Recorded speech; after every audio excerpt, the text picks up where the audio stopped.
Picture this, it's 1523 and Katie is a nun trapped in a convent. She's read Luther's writings about freedom that we have in Christ and she's desperate to escape. So Martin Luther, this bold reformer who'd already been excommunicated and declared an outlaw, arranges for her and 11 other nuns to be smuggled out in an empty herring barrels.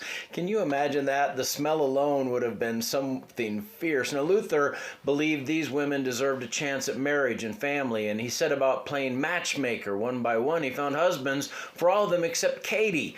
She was a bit particular, you see. She told Luther's friend that she would only marry two men, Luther himself or his friend. Well, that put Luther in quite a position. Here's the thing, though. Luther had convinced himself that he would never marry. He was living under a death sentence from the Pope, and every day could have been his last. He figured, why make a woman a widow? But Katie saw something different. She saw a man worth the risk. And in June of 1525, Martin Luther, age 41, married Katrina von Bora, age 26.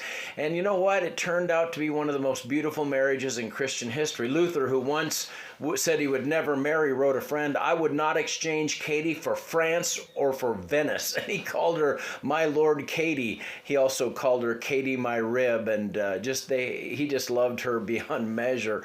And he said that she made him rich beyond measure. Katie wasn't just a wife, she was a partner. She ran their home, which became a hub for students and reformers. She managed their finances. She brewed beer. She ran a farm. She gave Luther 6 children. More than that, she gave him a place of peace in the midst of a storm.